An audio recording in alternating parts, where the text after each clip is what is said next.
We've been pushing banking, regulators, government, financial service sectors throughout the last 3 years of our organization. Everything Damien said is actually very on point, and it's a sad story, a very grim story for our CARICOM citizens. But the good news is this is where blockchain technology steps in. Blockchain technology offers something that we don't have to worry about, trustlessness. I don't need to trust person X when I'm sending or receiving from them. Accountability.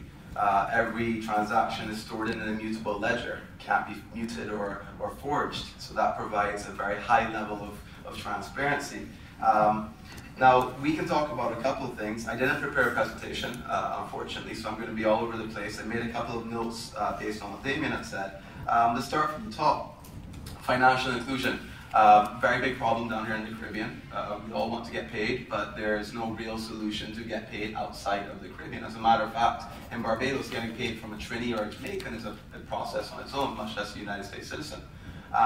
Furthering that, banks in the Caribbean, specifically in Barbados, will shut down your account for receiving PayPal payments. This is a fact. So you're looking at this situation and realizing we're cut off from a global market. We're exempt, and we're just a little CARICOM nation that's expected to survive on its own. So financial inclusion comes down to where we can provide the citizens the ability to send or receive worldwide, but most specifically for free. I'll get to that free part in a second. The barriers to entry for banking are quite high. Imagine a guy going off the street, he just finished cutting his coconuts, he wants to deposit some money in his bank account, he doesn't have one, well, good luck, he isn't going to get one. And that's a very real problem for the underbanked or unbanked in our region of the world. Risk with AML and anti-fraud, CFT, terrorism, those kind of things do come into play. But the beautiful part is, once again, blockchain technologies offer a trustless, transparent, immutable ledger. Every transaction will always be stored and can't be tricked or forged. Therefore, when I send or receive, I know where that money has gone. And therefore, you can add certain levels of software to increase the amount of monitoring, network traffic, suspicious activity reporting. You can make it entirely automated. Moving on to it, correspondent banking. I don't need a bank to be correspondent with me. As long as you're a participant in the open blockchain technology field, you immediately can become one of my customers or vice versa, I yours. So therefore, I don't need to worry about you telling me you're not going to be able to send me money or I'm not going to be able to receive from you. The blockchain technology doesn't look at it. It doesn't judge based on who you are, where you come from, what you look like. It's an open, all-inclusive system. This is what we need in the region. Cost of compliance. This is a massive problem. We face it every single day. We're rolling out Barbadians and Trinis like crazy. We do have massive costs from compliance officers. We are at risk as a young company, as a small company, from regulators. We don't want to get slapped like HSBC for that money laundering they did with the drug cartels in Mexico. We don't want to face those kind of scenarios. So what do?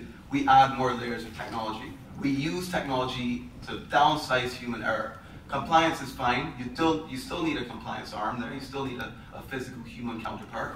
But technology can get to the point where we can build decentralized KYC systems, allowing for decentralized certification of users, therefore dropping dramatically the cost of compliance, but still being able to follow compliance and regulation standards to a higher level of extent than the banks were able to accomplish, because we have a trustless system that guarantees that Gabriel was really on this device, and I can prove it with mathematics. Moving on to the regulation changing fast. Regulation does change fast, and it does hinder companies. One day you are applying to a certain regulatory body, and the next day they've updated the regulation documents, and you're all of a sudden obsolete. The great part about the blockchain field is regulation has yet to be written. So therefore, we're already leading the way from United Nations to Commonwealth, where reports have been produced, where we sat as expert panelists. These reports are now being delivered to our local governments. We're fighting our governments, and I shouldn't use the word fight, but rather working and educating them, and trying to help them understand, you want to solve the problems of your citizens in this economy, start providing them with a financial inclusive product. You want to increase GDP? Allow them to earn money outside of the region that they exist in. So regulation, yes, is a problem, but when regulation doesn't speak towards what you're doing, you have the strategic advantage of leading the charge, which is what we've been doing. Now, on the point of education, what really works and shakes up the banks and the central banks is, as a matter of fact, you can really get a banker on their toes when they say, why should we use you, or why should we pay attention to you? You calmly remind them about Kodak and digital film. the horse and carriage and the automotive, the internet and the postal service. You remind them very quickly that blockchain technology is their code app to digital film. They pay attention very quickly, they start to sweat, and they want to do business with you. But it still boils down to education. The bankers, the government, the central banks, anyone right now in the field of handling monies aren't au fait with newer technologies, and they aren't going to be au fait because you can't expect someone who's paid not to understand something to understand it. Plain and simple. So we come in from the angle of, guys, you have to understand this. It's becoming real. With or without us, it's here on our shores. There are Trinidadians, Jamaicans, Barbadians, St. Lucians trading actively with cryptocurrencies outside of Bitt.com. The numbers are there, the statistics are there, the evidence is there. So without us, we are the eyes and ears of regulators. So that's where they start to pay more attention. You come in with education, you provide them with the transparency, the accountability they need to see where transactions are going, how things are operating in this field, and they start to feel a lot more comfortable when they realize this is a far superior and transparent system than what we currently have with that paper money that we call fiat. Confidence and trust. In mathematics, I trust. I don't need to have confidence and trust when 1 + 1 = 2, but we add very large numbers together, and we go with really large numbers, 2 to the power of 256, which is quadrillion. We won't go down that road. Needless to say, I don't need to trust you. I don't need to trust you when I send or receive. On the point of banks restricting local commerce, we have been rejected more times than I care to mention by the banks. I have applied to probably every Class A bank within our region, and I have a stack of the rejection letters. And like Damien said, it's not a 9-page dossier, it's a 1-page. We don't know what Bitcoin is or Bitcoin. We're not doing business with you. End of story. So that is a massive problem. Then the other problem is the monopolies that the banks have on the sector. They go for the low-hanging berries, whether it's selling T-bonds at a higher interest rate and getting a loan abroad, or looking for the commercial sectors of the offshore banking. The truth is, the commercial banks in our region don't care about the consumers. They don't care about it because it costs too much to support cash transactions. It costs too much to support local small commerce. From compliance to cash handling, these are massive issues, and the banks aren't willing to work with us. As a matter of fact, they want to jack up the cost. You want to deposit cash? I'm going to charge you for that. You want to have a savings account? I'm going to charge you for that. You want to have a commercial account? I'm going to charge you per transaction, per deposit, per receiving, anything along those lines. Fees, fees, fees, fees.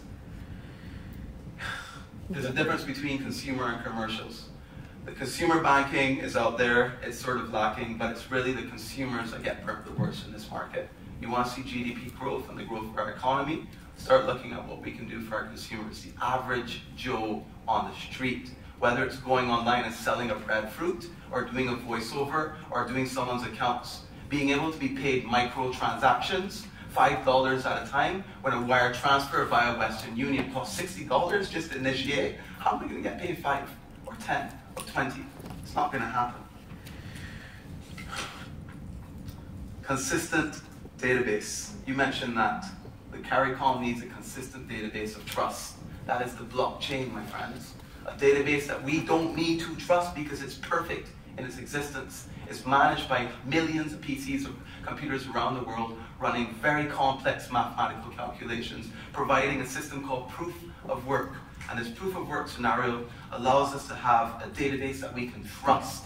One that the regional banks, one that the regional governments can come together and work on a common solution that allows us not to worry about Guyana gaming the system, or Trinidad or Jamaica, or whoever the gamers may be with game theory, but knowing that everyone's following the same exact rules, written by mathematics and software with 0 human error. CARICOM coming together on the scale of the problem of financial solving.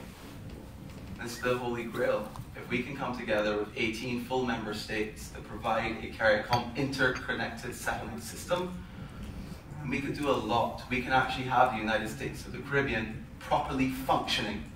That's the major problem here, is getting the CARICOM region to start singing in a harmonious unity.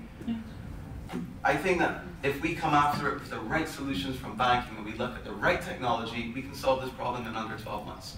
8 months ago, I stood amongst you guys telling me all of a solution I wanted to build, and I would eventually get there. I launched that on Monday. Barbados now has its first mobile digital dollar. A Barbadian can send or receive $1 for free. When I send $10, I receive $10. That's different. That's unlike anything we've ever heard before. By the way, the transaction occurs in 10 seconds. I can get paid from any part of the world, and now my citizens are empowered. Our slogan at Bitt is empower people. The Belize Prime Minister and the Trinidadian Guardian had a quote saying that CARICOM needs to come together with a banking solution. I kind of agree with him. Now, the trust of banking, profit versus risk and costs. It all boils down to technology, technology, technology. That's it. Brilliant. Well done, you.